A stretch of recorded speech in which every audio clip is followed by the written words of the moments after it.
Hey, Michael here. Se llama. Listo. Check it si ya se escucha. Hi. Hello, President Crow, how are you? Very good. How are you? Nice to see you. Very nice to see you. And thank you very much for being with us today. It's really an honor to have you. Yes, thank you for the opportunity. It's very thankful to be here. So if you agree, we'll start. Yes. Perfect. Sí. Buenas tardes a todos y bienvenidos a este webinar de COMEXI y ASU. Voy a cambiar al inglés por cortesía con nuestro invitado. So good afternoon and welcome. My name is Mariana Campero and I am the CEO of COMEXI, the Mexican Council on Foreign Relations. COMEXI is a think tank dedicated to the study of the major global trends and their impact in Mexico. We are delighted to be here today, again, with the Arizona State University, the largest public university in the USA, and it is ranked number one in innovation for the fourth consecutive year. Also, I must say that it is a great honor to have ASU as an institutional member of COMEXI. Throughout this year and throughout the years that ASU has been our member, it has really been a good intellectual partner for COMEXI, and we have been able to develop very many different activities that have allowed us to put major issues on the agenda. And today, Mexico and the United States face a new social and political realities aimed to change the status quo. It is time for universities to redesign ancient models of education. Is there enough access to universities? Are application processes fair? Is it harmful to favor quantity over quality? On today's webinar, we will listen to Dr. Michael Crow, President of ASU, and Dr. Sergio Alcocer, President of México Exponencial and Vice President of COMEXI, two renowned figures of education invested in the Mexico City and in the Mexico-US relationship. We will discuss, and they will give us an answer to all of these questions. Thank you very much, Dr. Crow and Dr. Alcocer, for agreeing to participate in this conversation. And the goal today will be to have approximately a 1 hour conversation. After that, we will open the floor to the Q&As of the people who are signed in. I ask all of you to send us your questions by chat. And just in case that we don't have enough time for your questions, we will answer them by email afterwards. And with that, I just pass the floor to Dr. Sergio Alcocer, and thank you very much for being with us. Thank you very much, Mariana. Dr. Crow, if you allow me, Michael. Yes, it's a Michael. Pleasure for me. It's a distinct pleasure for me to be on this side of the border, I will say, in this webinar. And it's a pleasure for me to talk to you and listen to your comments and your advices on this very significant issue for both countries, which is rethinking our universities for tomorrow's problems. I will start by saying that North America, the United States, Mexico, and Canada certainly is a very important region in the world, and certainly is a very important region for ourselves. It is certainly the most dynamic and competitive region in the world so far. We share common values. De hecho, ya está. And those are quite significant in terms of our relations. And particularly because nowadays the world is competing in blocks. We have the European Union once, we have the Asian countries, China by itself as a bloc, and certainly the North American region is a bloc that should understand that is for its own benefit a reasonable thing, and I will say a critical thing to work together and to prosper together. So in order to have a region that is prosperous and as well as sustainable, I think that we need to go back and see what our universities, what can they do in order to achieve this goal. Our universities have a very long respect, very large credibility and support from our communities. And the role has been a catalyst for communities' well-being, development, and exercise of human values. This is the case of solidarity, search for truth, respect of human rights. The Mexico-U.S. relation has been, or is a very complex one, certainly perhaps one of the most complex relations between two countries. And one of the expressions of this very complex relation is the cooperation or the collaboration among our universities. And certainly I think we are now in a time in which we need to think of another way to embark on this sort of collaboration. When I was in charge of American Affairs at the Ministry of Foreign Affairs in the previous government here in Mexico, I had a chance to work with several U.S. officers and American universities along with Mexican universities in the bilateral forum on higher education, research, and innovation. And that forum was established as a part of our Mexico-U.S. architecture, and it was based on an innovation scheme that with the idea of building together a common framework on higher education in science and technology and innovation, sharing best practices and learning from experiences. Basically, this was based on the fact that Mexico and U.S. economies and societies are quite intertwined in a very sophisticated and complicated manner, which is quite difficult to just to grasp in a very simple manner. But certainly, what we can say is that we have a very sophisticated relation. But this idea or vision of establishing a company would not be able to achieve if we don't have universities, particularly main public universities, that do not transform themselves at the pace and depth that are needed. And in some cases, if they do, like for example the case in Mexico, they are doing it by themselves in an isolated manner without sharing experiences to other universities. So certainly the paradigm of shifting or changing or transforming universities has to change. And in the case of Mexico, this is an urgent need, starting from my own university here, UNAM, which is the flagship university, public university. Just to mention a few data, in Mexico, 65% of higher education students attend public universities. And there are very few very large public universities in different places in the country, but all of them have the same need to transform in order to solve the problems of the communities in which they are located. With this introduction, Michael, I would like to ask you, what is your background, personal and professional, and why is that you are so committed into transforming the American universities, the public universities, particularly Arizona State University, and what has been the, let's say, the frustration or resentments that you have been identified in your process that fueled your interest in innovation at the university? Well, thank you, Sergio, and thank you, Mariana, for this opportunity to speak with the COMEXI group. It's a really exciting opportunity. My own background, I come from a working class family in the United States. I was born in Southern California, south of San Diego, between San Diego and Tijuana, and grew up in a military family, moved around all over the place. And then as a result of growing up in that family, I saw huge and massive disparities, not in socioeconomic disparities. We all see that. What I saw was huge and massive unfairness. I saw smart kids from poor families that had no access to education. I saw creative and intelligent individuals who didn't have an opportunity to build a few skills to allow them to advance.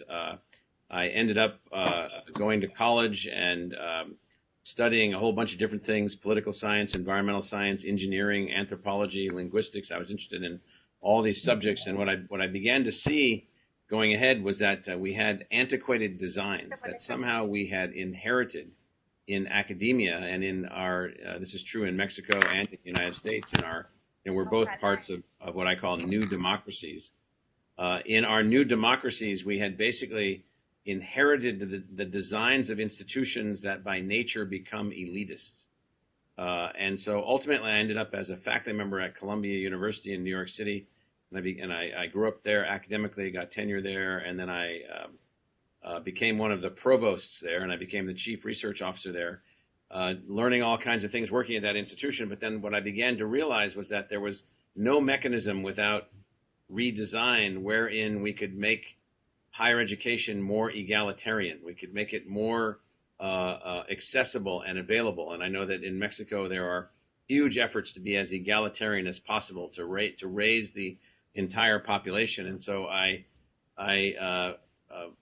was looking found a place that was interested here in Arizona, building a new kind of university, a new kind of institution which could be simultaneously accessible and egalitarian, while also having the highest level of academic excellence and academic creativity and academic research. I mean, to put this into perspective, in the last 15 plus years here, we've designed on our model the new American university, and we use America in the same way you're using it, North Americans, South Americans, not just people living in the United States, a new American university in the new world that is a non-European based, non-elitist based model, moving away from some of the traditional American university models of elitism, which were grossly manifested in this bribery scandal that we've had here in the U.S. in the last few days, for admission to what are considered elite universities.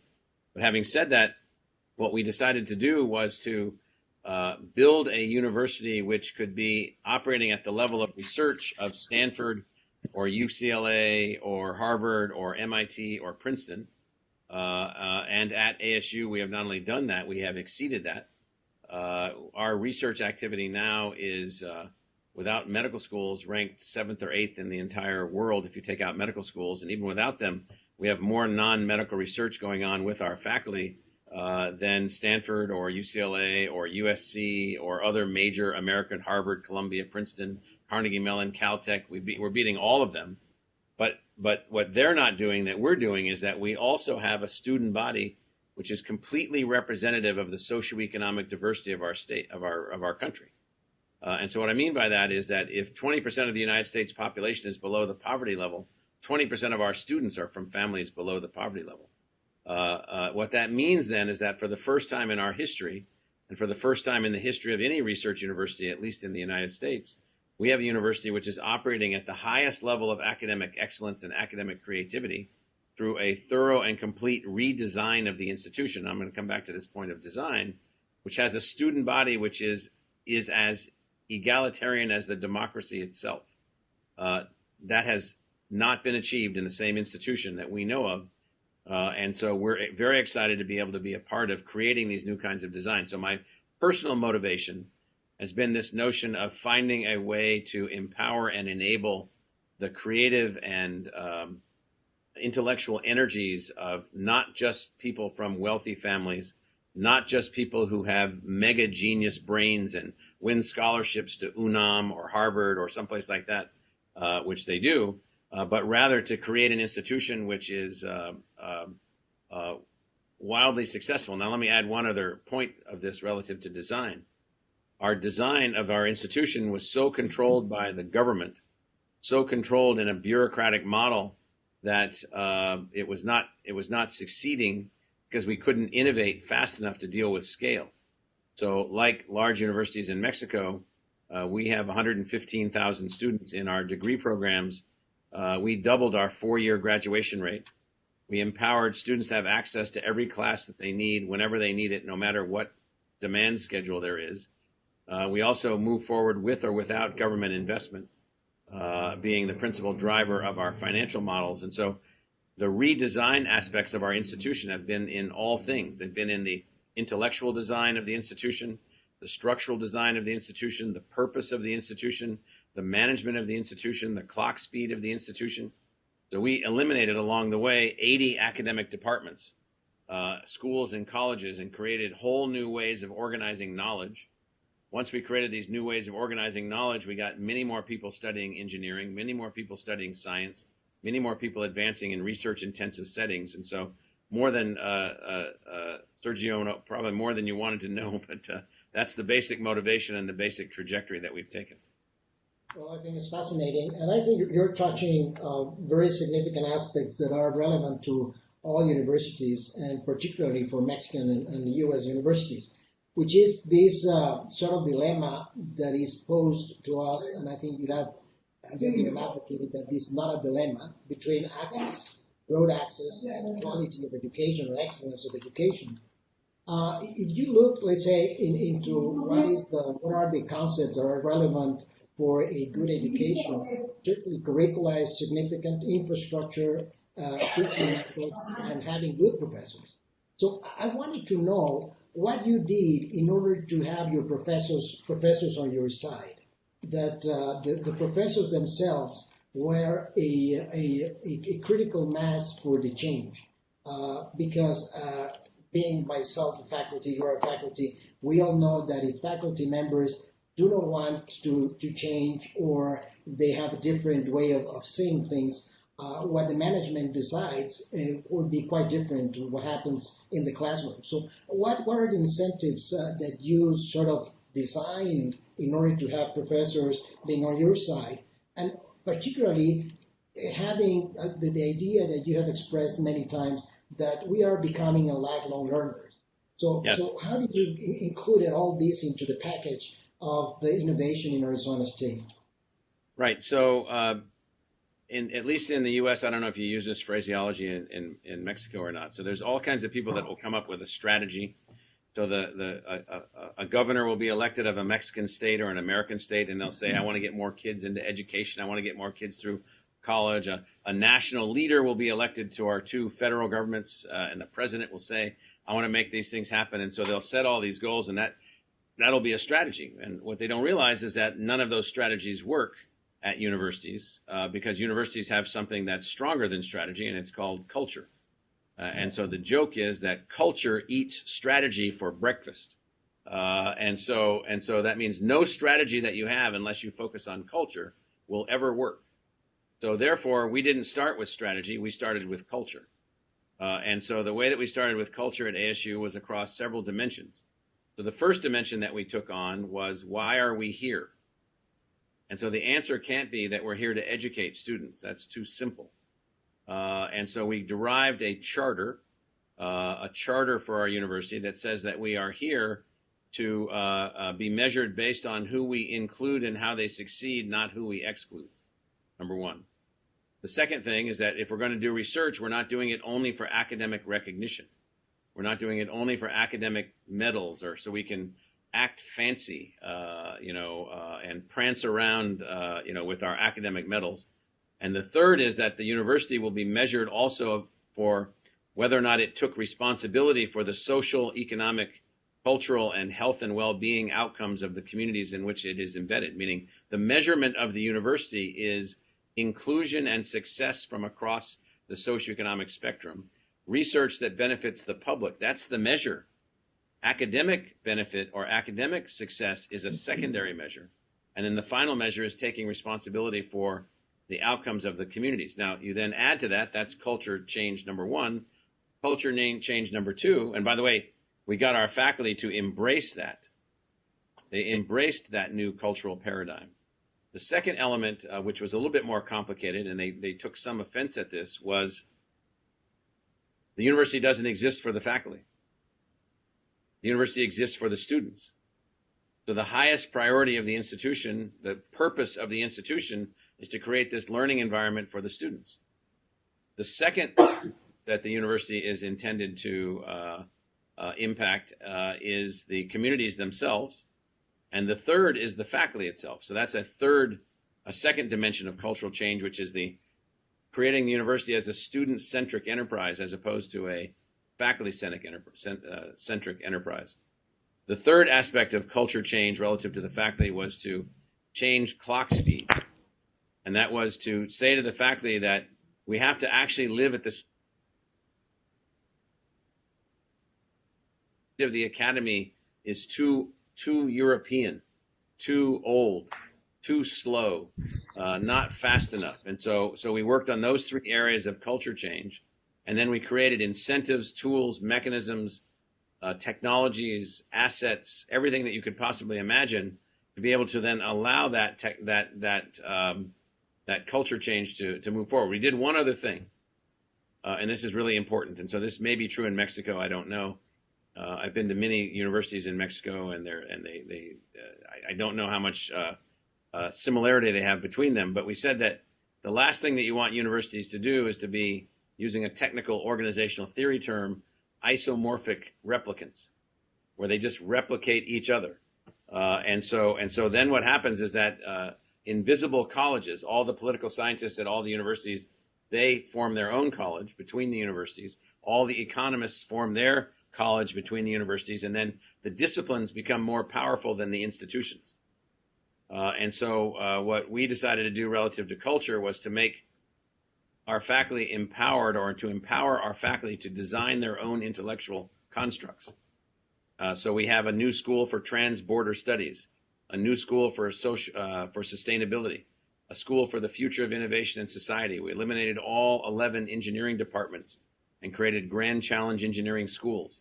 We created a school for the future of innovation and society, a school for Earth and space exploration, a school for human evolution and social change. And these are then new intellectual frameworks in which our faculty can optimize their creativity, but they're also empowered. They're drivers of their own futures.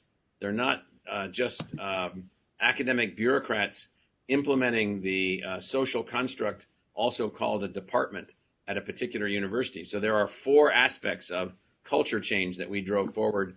And that's, I think, the way that our faculty ultimately embrace these culture changes. Then we set up incentive mechanisms, financial mechanisms, and empowerment mechanisms for our faculty to be more successful. So we gave our faculty unlimited technology to do anything that they wanted at no cost. We enabled them to generate more revenue for themselves and for their departments. We created ways in which they could do new kinds of things. And so this is the basic method that we've taken to have the faculty really be the leading force for all of this. I think it's fascinating, and many of the things that you mentioned, I think, are relevant for Mexican universities too. We have a very our culture is still a European culture, is widely embedded. The structure based on departments, and incentives for changing are quite limited. And even worse, in our case, for faculty, if you want to succeed and also you want to have a better salary, one incentive is to belong to the National System for Researchers, which is a very awkward institution that only in Mexico exists. Yeah. It is a government-funded That's very much a European model. That model is very European as compared to the American model. The major research activities for academics are in the university. You don't have to have a separate thing, and then you have financial incentives built into the university, including 25 to 50% salary enhancements for people that are involved in those kinds of activities. So we do have that. And that makes it very difficult to change, because then you have to depend on the government being also willing to change in the same pace and same speed. And to what you have mentioned in terms of the cultural change of certain sense of urgency, that is this clock speed that you mentioned, and also considering that the most significant part of the whole puzzle of a university are students. I think this is something that we need to realize in our own network of universities. Let me change a little bit of gears. Following your experience as an innovative leader, you have been leading the University Innovative Alliance, or University Alliance for Innovation, in which several universities, leading universities in the U.S., public universities, are members. They represent a very large, demographic, geographical, and economic example of what the U.S. and all of the universities have the same thing in common. That is, how can we sort of shorten the gap or eliminate the gap for access while maintaining a good quality of education? So I wonder if you could tell us what has been your experience with this Alliance for Innovation among several universities, and if that could be a role model that we could sort of follow in Mexico, of course, with the adaptations that are needed based on our own ideologies and the way of thinking. Right. So thank you, Sergio. So we call it the University Innovation Alliance. You can find it at uia.org. We have 11 members, 500,000 or 600,000 students between the 11 members, billions of dollars per year, many billions, probably $8 to $10 billion a year of research expenditures between the schools. What we decided to do was to come together and learn how to innovate together, bring together our innovation tools. We did this, so Michigan State is a member, Ohio State, Purdue, University of Texas, University of Kansas, schools like that. I'm the designer and the chairman of this, and so we decided to learn how to produce more graduates. That is to drive up our graduation rate. We decided to figure out how to produce, in particular, more graduates from lower income families, families at or below the poverty level. We decided to learn how to innovate together and how to lower the cost to produce a degree. The way that we've worked is we take on large projects between all 11 universities where we try to put in new mechanisms that allow us to do that. And then we also have our staffs meet between each university so we can learn from each other a tool that might help a student to be retained from a low-income family, or a device that would allow a student to learn algebra in a new way, in an adaptive way. Long story short, we have increased the number of students graduating above our baseline from families that are what we call Pell eligible, that is working class families and working poor families.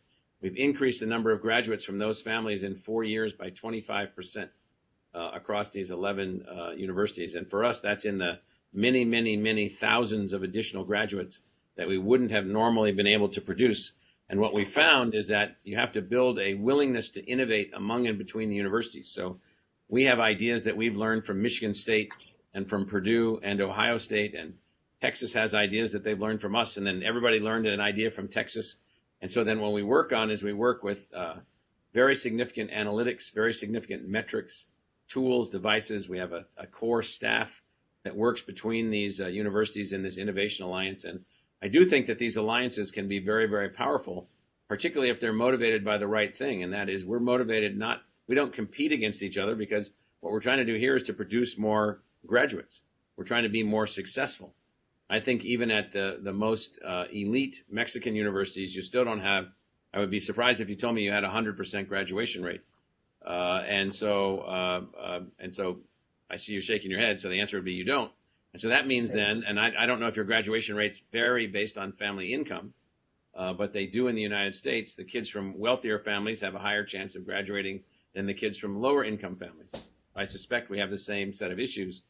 And so what we found is that we've been able to innovate together to level the American phrase is level the playing field for the student.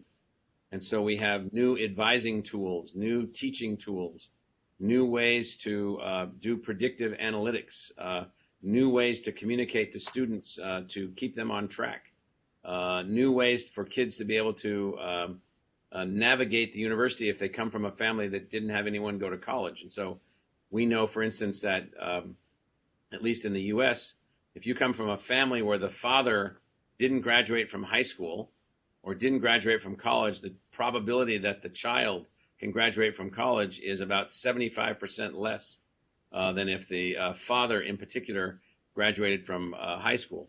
And that's a huge, huge, huge gap. So now what we found is, how to focus resources on students once we know a little bit more about them and their needs and so forth. And so this has just been a very powerful learning tool for us. We use now big data analytics that we never used before, predictive analytics. We use chatbot systems using cell phones to communicate to students based on, haven't seen you in the library lately, that kind of thing. Or I see that you got a C on your quiz in Math 142. I'm Bob, I'm your tutor, I'm going to be able to help you. And so we've been able to figure these things out, and it's been very powerful. Well, I think what you have mentioned in terms of the challenges that the universities face in the U.S. are quite similar to what we face. Certainly, in our case, public universities, in many cases, have become the place in which first-time university students are attending. Students that their parents are also blue-collar workers. They come from the rural areas. That's particularly the case of some state universities in the country. So it's really a challenge for the universities to improve the quality of education that I would say the quality of knowledge that students come from the high schools, and also to allow them to through the university courses to have a much more some rigorous education for their own career, as well as for improving the formation based on values. And this is true at UNAM and large universities as well as state universities. And this also goes along with the interest of the governments, local governments or federal government, or having more students graduating and attending universities. Certainly the challenge that we face is not lowering the quality of education, but rather increasing our number of students and graduating students without losing the quality of our studies. So towards that end, by the way, we've been able to greatly enhance quality.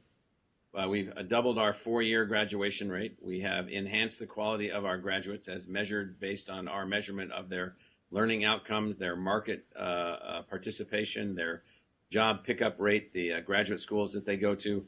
So we've been able to increase rigor and expand size simultaneously and dramatically so. But in that case also, you're also changing the way university rankings are going to be conducted, because what you were saying is not the typical measurement that rankings are doing. So I think will be also another type of revolution that you will be starting. Rankings are interesting, Sergio. There's 2 types of rankings.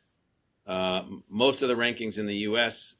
are built on exclusion and scarcity. How many students applied versus how many students were admitted. And then they also, in that same ranking, this is called the U.S. News and World Report ranking, you earn more points by spending more dollars per student, when in fact we're trying to find ways to spend fewer dollars per student so that they can afford to attend. And so you also earn more points by a whole series of things. For instance, you earn more points based on your graduation rate. If you only admit students from high school at the 98th percentile of high school performance, you're going to have a very high graduation rate. When we're trying to get 20% of the population or 25% of the population through college initially, you've got to go down to the 80th percentile, something like that, and then that graduation rate is variable. So on those kinds of rankings, we think of those as, at least in the U.S., we think of those almost like country club rankings. They just have to do with who gets let in. On ranking, what we should have rankings on is what's the quality of your graduate, what's the impact of your graduate, what's the quality of your output. So there's input rankings and output rankings, and most higher education, including some elements of Mexican higher education, are too driven by input rankings that are based on status and class. This is seriously true in the United States, and I think it's also somewhat true in Mexico. Yeah, that is true. What you're mentioning in terms of status and class, that's very clearly seen in the number of students that are allowed in Mexico to take an examination to enter any university. So we have a real problem of access. The percentage is quite low. I don't remember right now the percentage, but it's quite low compared to other countries. Of course, the United States being one of them. So we need to improve the way our kids are allowed to enter and study at a university, and certainly we need to build perhaps more universities, but without losing the quality and, as you mentioned, the measuring the success that these kids will have at the end of their studies.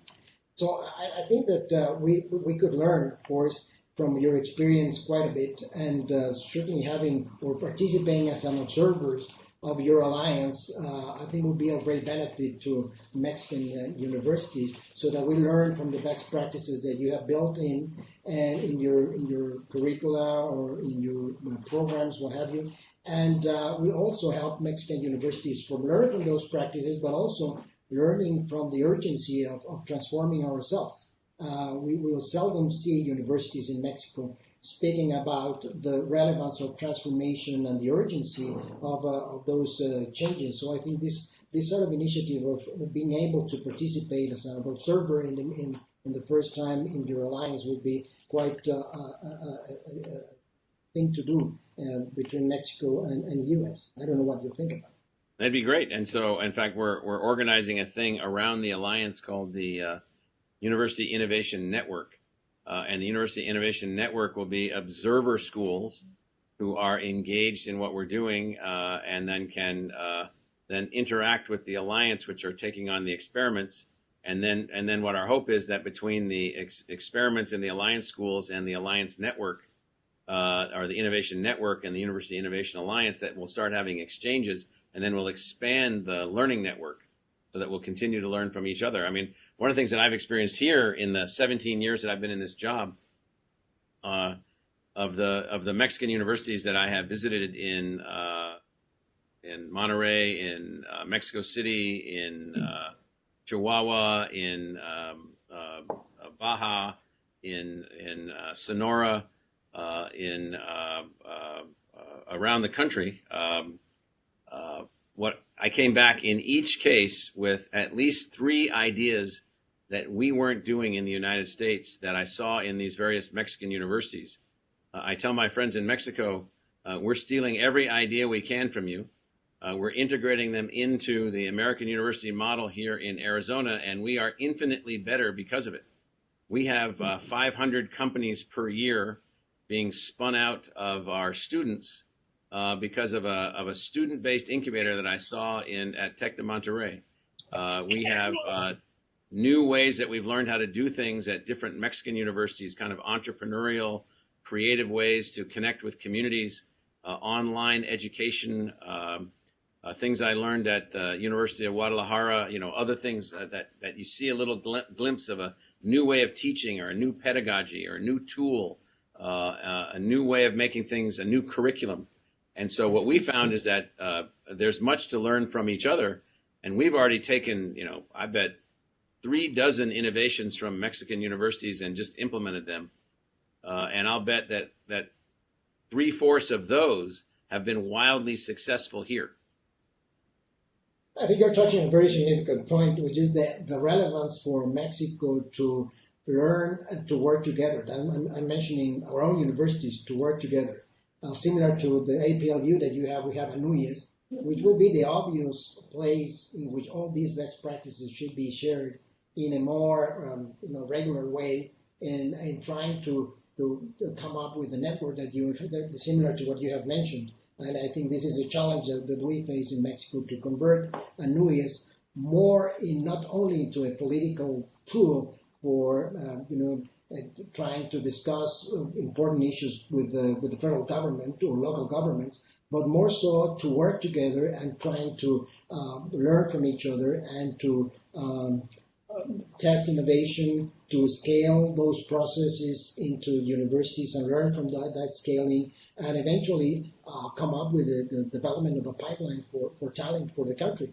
So recently, one of the members of Mexico Exponencial, Manuel Sandoval, has been working with the states of Puebla, Querétaro, and some other states, trying to develop what he called innovation campuses. And the idea, and this is something that was sort of supported by the Ministry of Economy here in Mexico, is to detonate a networked, a collaborative educational system. So he has been working in Puebla with public and private universities, with companies like Volkswagen or Audi. Similarly, in Querétaro, he has been working with technological universities, public, private universities, the state government, and industry. And all of these are around the problems that are important for the communities. And the success will be quite important, because you see more and more students that are very enthusiastic in participating in new experiences for improving the education and their learning activities. And we've been seeing this as a way of developing a reasonable and rational discussion within Mexico and among universities in Mexico as a way for innovation. So I think this might be a good example for our Mexican universities to develop a discussion around the issue of innovation. Well, let me just comment on that. So one thing that we've learned in our experience here, and what I learned in my experience before coming here, is that whatever this present system is producing, numbers of graduates, quality of graduates, diversity of graduates, number of companies, number of spinouts, number of new enterprises, number of new connections with corporations, whatever the present output is basically plus or minus 5% the capacity of the present design. Meaning, the design is the issue. The performance is a function of the design. What I mean by that, that could be the design of the management, it could be the design of the faculty units. And so one of the things that we have learned, we took other ideas from Mexico, which was this idea of innovation campuses. We now have 5 innovation campuses ourselves as a part of this single university, where we're working with hundreds of companies and thousands of people, forming new companies, spinning out other companies, connecting to the university, making these things happen. And so these innovation campuses, and then that came back and changed some of our pedagogy. And we saw at Polytechnic University in Mexico City and some others that are out there, we saw differences in pedagogy. And so what we found was that there was more than one way to produce a fantastic college graduate. There isn't one way. There's many ways to produce college graduates. And so what we began to do was to allow these multiple ways to occur. So we have ways in which there's very much of a problem focus on the education.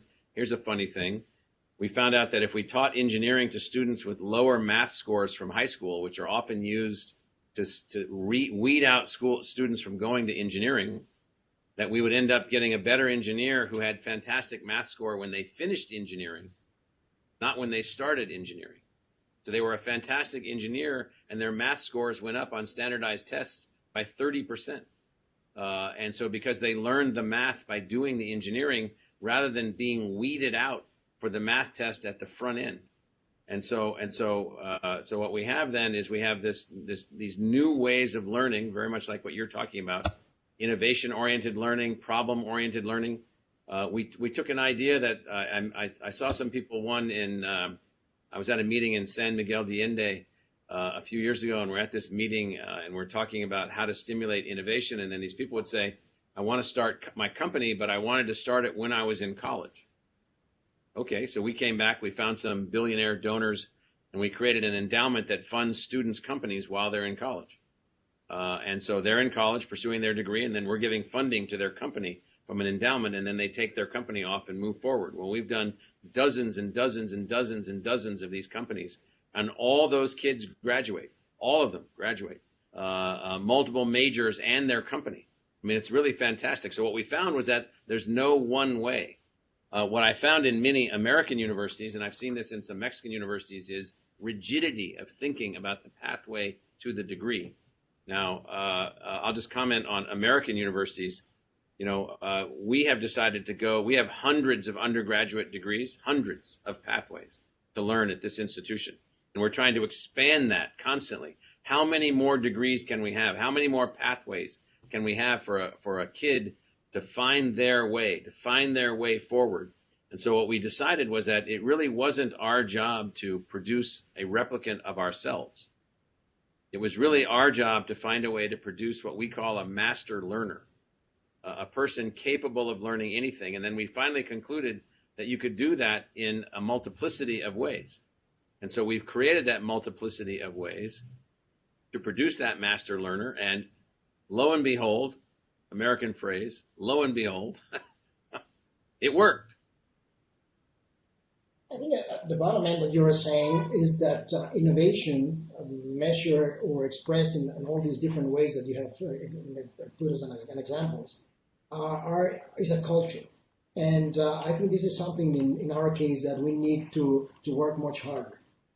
For us, in recent times, innovation has become some sort of way of doing things in a different manner in a university, without thinking that innovation should be a culture that we need to nurture, that we need to seed, to establish a seed or put a seed and then nurture it among professors, among students, among even officers, of course, and the managerial staff of the university.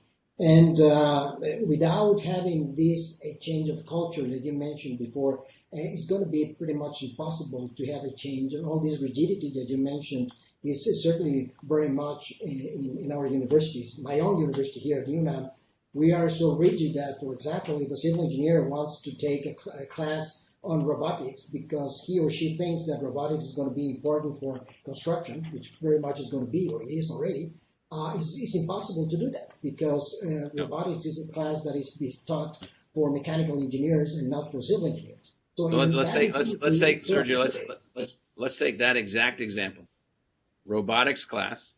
So we have designed our institution so that there is no barrier to movement between any school, any class, any program, anything. If you want to take robotics, you go take robotics. If you want to do that, and if we don't have enough people teaching robotics, we'll get more. And so if the demand for robotics goes up to some huge amount, then we'll hire 20 more people to teach robotics. And so what we've built, we call this, we have a phrase for this. We call this that we have become a complex adaptive knowledge enterprise. Complex means we are able to deal with any level of complexity inside or outside the university, and we don't use bureaucratic constraints to manage our complexity. Adaptive means that we are constantly in some kind of positive flux. We're adapting to demand. We're adapting to differences. We're adapting to changes in technology, changes in learning technologies, changes in the way that the world is working. Knowledge, we understand that that's what we do. That's what we produce. We embody those knowledge products in people. We embody those knowledge products in technologies that we produce, screenplays that we write, whatever. It's a creative outcome. An enterprise, complex adaptive knowledge enterprise, the last word enterprise means that's how we operate. We do not operate as an agency of the government. The government agencies are really good for what we call the Department of Motor Vehicles. They're really good for the people that build the roads and the highways and the dams and the bridges. They have to have, tight structure and formalistic ways of advancing. The last thing you want to build is a university that operates as a government bureaucracy, because then it becomes more bound by its rules than any other single thing. So what we did is we said, okay, we support the government's objectives, we serve the people, and we're funded partially by the government, but we're not the government. And so we operate as an enterprise. And I know in my visits in Mexico, this last one has been harder for people to see, because it just seems that there's more, I don't know what to call it other than tighter control by the government and the governmental structures. Yeah, I think what we have sort of as a relevance is that our universities are autonomous in the way that you have mentioned. For us, autonomy will mean being as an enterprise, or being considered as an enterprise with the definition that you made. Unfortunately, ourselves, we're putting our belt much tighter, saying that the government could say more on what we do in terms of our operations and our definitions in academic affairs, that we should allow that to happen. And that's because perhaps the government may have some funding, but at the end, what we should be measured is because of, or should be on the quality of our students and the well-being of our communities. So in that regard, I wonder if you would agree with an idea that several of us have been talking about, which is developing a North American common innovation space, based on the relevance of North America that I mentioned at the beginning, having the need to have better citizens and embrace Western values in a world in which these values may be eroding. We have seen in several countries, ourselves here in Mexico, in the US, in Europe, and so forth. And with the idea of promoting innovation for business development, with the idea of strengthening innovation in public universities, and hacking the collaboration among universities. And why not, for example, developing talent corridors between the US, Mexico, and Canada, having ecosystems based on innovation? What do you think? Do you think that would be a possible idea that we ought to pursue in the near future? Well, I think it's a fantastic idea. So the way I view the US and Mexico, so here we are, we're both fledgling democracies. We break away from England in the 1770s, 50 years later, you guys break away from Spain in the 1820s. We create our independent democracies. We both struggle, and we have wars and conflicts and civil wars and even a war with each other along the way, but we get past all of that. We grow, we mature, we evolve, we're moving forward, and now we're to the point where we have these two fantastic democracies, two very successful and increasingly successful economies. I mean, the Mexican economy has unbelievable potential and has achieved unbelievable things in the last few decades. And so, but the one thing we haven't done, and so a North American Commons for Innovation or something like that, the one thing we haven't done is we haven't shown the rest of the world, and this is really in your opening comments, we haven't really shown the rest of the world. Let me show you what the North Americans can do together. You know, in Europe, except for the UK, you know, they have the Union. They have joint research. They have the CERN accelerator for atomic physics. They've got all these things they're doing together. They're taking the best brains from Italy and the best brains from Brussels and the best brains from Poland, and they're bringing everybody together. And so what we haven't done yet, in my view, between Mexico and the United States in particular, is let's show the world the things that we solved together. You know, we should be the masters of water. We should understand everything there is to understand about for the entire world for water. We should take these complex cities that we have, like Mexico City or Los Angeles or New York, and we should be the people that are really outlining, you know, what the future of cities will really be. If we're going to have a North American energy-based system, you know, maybe we could begin to think through. Would there be a way in the highly photon-rich southwestern United States and northwestern Mexico, the northwestern states of Mexico and the southwestern states of the United States, could they together become a place in which sun and sunlight become this powerful driver of a new economy? If we could do stuff like that together, all of this political gibberish that you hear coming out of various political elements in the United States and occasionally some political elements in Mexico about, you know, that, you know, we're not going to be able to get along, we're not going to be able to do this, we're not going to be able to do that. All of that could go away if we could figure out how to innovate together, solve problems together. And I don't mean innovate together because you got a couple people working on a project. I mean taking something on that the world can see, where we're innovating together and taking a look at that. So I think it's a great idea. Let me go back to what we were thinking when we established the COMEXI, this bilateral forum with the government of President Obama at the time, is that we were thinking in very large three topics, or three themes, if you will. The first one was to identify a common challenges that those that you mentioned, for example, related to energy would be one of them. Others were relevant topics in which we would have a large impact by working together.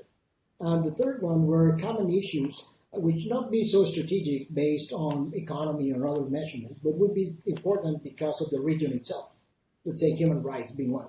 And I think that trying to come up with topics like these will really benefit and will certainly guide an effort in order to develop this North American innovation space or common innovation space, any name that we would like to establish. And perhaps COMEXI and ASU could work together. Certainly Mexico Exponencial would be very happy to participate in developing a white paper with this idea and what this common space would look like, trying to come up with a list of best practices that Mexican universities and American universities and eventually Canadian universities are embarking on, including the fourth industrial revolution type of concepts in the education, so that we learn from each other and we develop this space. Before coming with you, I was reading this news about the meeting that Vladimir Putin is having with Xi Jinping, and expressing their idea of let's say, removing the importance of the dollar as a world currency and trying to have a much larger trade between Russia and China based on rubles and based on yuans. And so they are really moving in a geopolitical way in establishing these blocks of trade and these blocks of talent development, these blocks of productivity and competitiveness. And we already have our blocks, so we need to move right away and much faster than we are. And certainly universities have a significant role in this. Well, I couldn't agree more, Sergio. In fact, it would be great if COMEXI and ASU would be happy to be a part of this, could develop what I would call a catalyzing white paper, which would take these three target areas that you talked about, common challenges, energy, water, et cetera, large impact, things that could have a large impact on the success of North America itself, and what you called common issues, human rights, trade, currency, other things. What we should do is outline what we should be working on together, because you're right that these other regions are, they're not going to sit around and, in fact, they're taking advantage of, would be the better way to think about this. They're taking advantage of the fact that the North American alliance is weak. The North American alliance doesn't have, in Europe, for instance, all the universities are connected. They're all connected through a single mechanism for students to move freely between all the universities. And so people say, languages, forget languages, you can overcome all of that. You can make all of that work. And so what we need to do is we need to outline, for instance, under a common issue is not just human rights, but human capital development. How do we take human capital development, the 500 million people, give or take, that live in Canada, the US, and Mexico, and take those 500 million people and move them to the point where they are the most educated, they are the most capable, that labor force is the most fluid, they can move back and forth and make things happen. So our region, which is physically connected, can take advantage of our commonality of democratic principles, our commonality of values, our commonality of heritage. All three countries have large indigenous populations that were treated in very inappropriate ways, but we have that as a common thing that we've experienced and learned from and should benefit from and draw now from the indigenous peoples on which our places have been based. And the Europeans and others don't have that, at least anymore. And so what I'm saying is that I think that your idea is good. So a catalyzing set of white papers driven by COMEXI with ASU and perhaps others working on that, that would be a fantastic area to work in. Yeah, I think that also one thing that we need to discuss, the three countries, is the idea of a North American citizenship. If you talk to a European, Italian or Greek or Spanish, whatever, he will say or she will say that they are European. And I think we need to move in Mexico, US, and Canada also in the same direction, that eventually we recognize ourselves to be North American. Right. So that this idea of the region doesn't is not only founded on the economy or in the idea that we build cars together and not pass through the Arizona-Sonora border in order for Ford or GM to put it on a wheel or so, which is important, of course. But we need to move more into this citizenship and sharing values, which is something that we have very much in common, and we sometimes don't consider to be significant among ourselves. Yeah, I agree with that, and that would also help us deal with many of these labor issues that we have, and issues about who's supposed to be where, and so forth and so on. So, because then we would know who everybody is, so it would be fine. That is true. I don't know, Mariana. I don't know, Mike, if you want to say something, but we have 4 or 5 minutes. We have exactly 4 or 5 minutes for questions, and I believe most of the questions have been answered already with your conversation.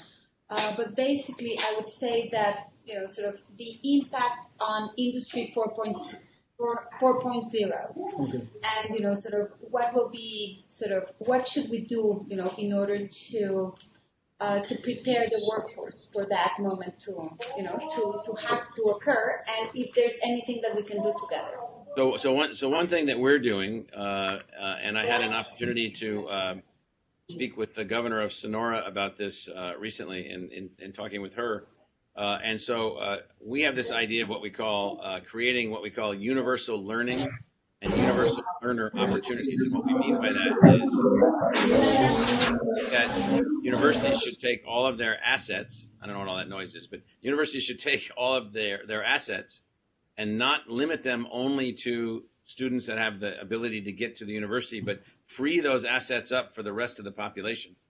So 2 universities in the United States, ASU being the lead and Purdue University being the second, a well-known land-grant university in Indiana, those 2 universities have decided to become not only great when you attend, but available to anyone.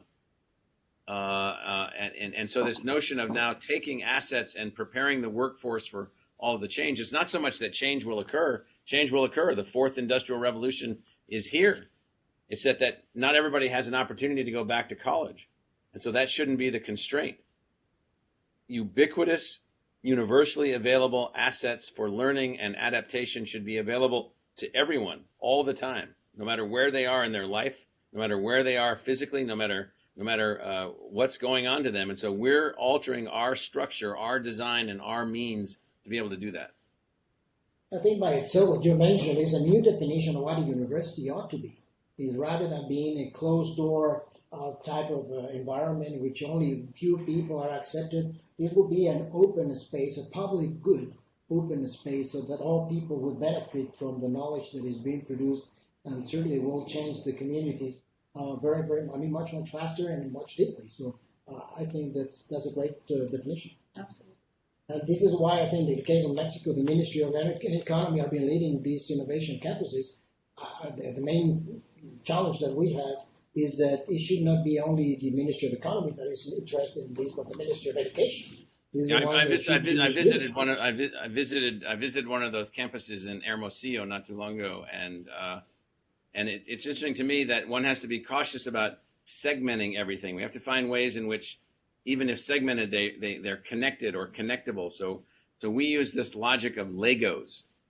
You build the university with a series of Legos. It could be a huge university like UNAM, this massive institution with hundreds of thousands of students and 10,000 faculty members and, all these. And so that's Lego, Lego, Lego, Lego, Lego. But then how do you Lego connect that to other things? And then if you're building these innovation campuses, then how do those Lego connect to everything? Because otherwise you just reinvent the wheel over and over and over, and we need to draw from our assets. Yeah. And that comment, President Proud, links to the last question of the day, which is really how can we incentivize companies to share and develop their own knowledges with the rest of the community, especially with universities? So we're talking. I had a video conference today with a massive company that's educating 1 million people in software for companies that they have their software training. And so we've had other conversations with a big company in the U.S. called Salesforce, where they have 1 million learners attached to Salesforce. And what they're finding is that their Salesforce, it's a big software company, their Salesforce learners want access to degrees. They want the University of Guadalajara philosophy degree, while they're working on an artificial intelligence problem at the lab in Santa Fe near Mexico City. And so they're working on these different projects. And so what we have to do is we have to find a way where the learning assets of the universities and the learning assets of the companies, they're Legoed together. They just overlap just a little bit, where we have an understanding of each. And so we're working in that direction. We're building relationships with many companies along the way, so that their learning assets and our learning assets can be understood and compatible with each other.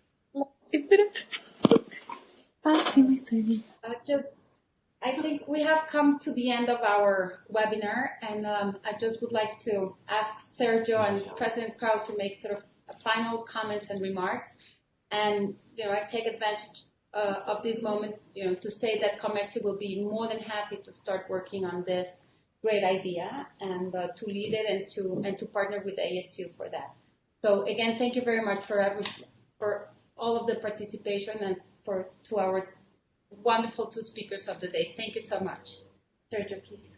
Well, it has been a distinct pleasure for me to thank you, COMEXI and President Proud, to talk to you. And I think we have learned quite a deal of what you have done and what are the challenges that you have faced and the ways you have overcome them. And certainly we have similar challenges. Not all of them, of course, are the same. But certainly we can learn from you as you have learned from us, as you mentioned. So I think that continuing this conversation through the development of documents and events and workshops and whatever, I think is quite relevant for the relation itself in general, but more so for the kids that eventually will work for the benefit of our own communities for the North American region. So thank you for the opportunity, and welcoming the proposal of developing these sort of white papers. And from the side of Mexico Exponencial, who is an action and think tank that is interested in the use of exponential technologies throughout the society, we will be willing also to participate, and of course with COMEXI. And it will be more than a pleasure. Thank you very much, Marco. I just want to say thank you for the opportunity to talk with you and to be a part of such a fantastic discussion. I feel a lot of positive energy, and we'd love to work on these catalyzing white papers, work on common ideas, how we can move forward. So we're ready to do that. Thank you. Thank you very much. All right. Thank you. Nice to see everyone. Thank you. Bye-bye. Thank you. Bye-bye. Everyone.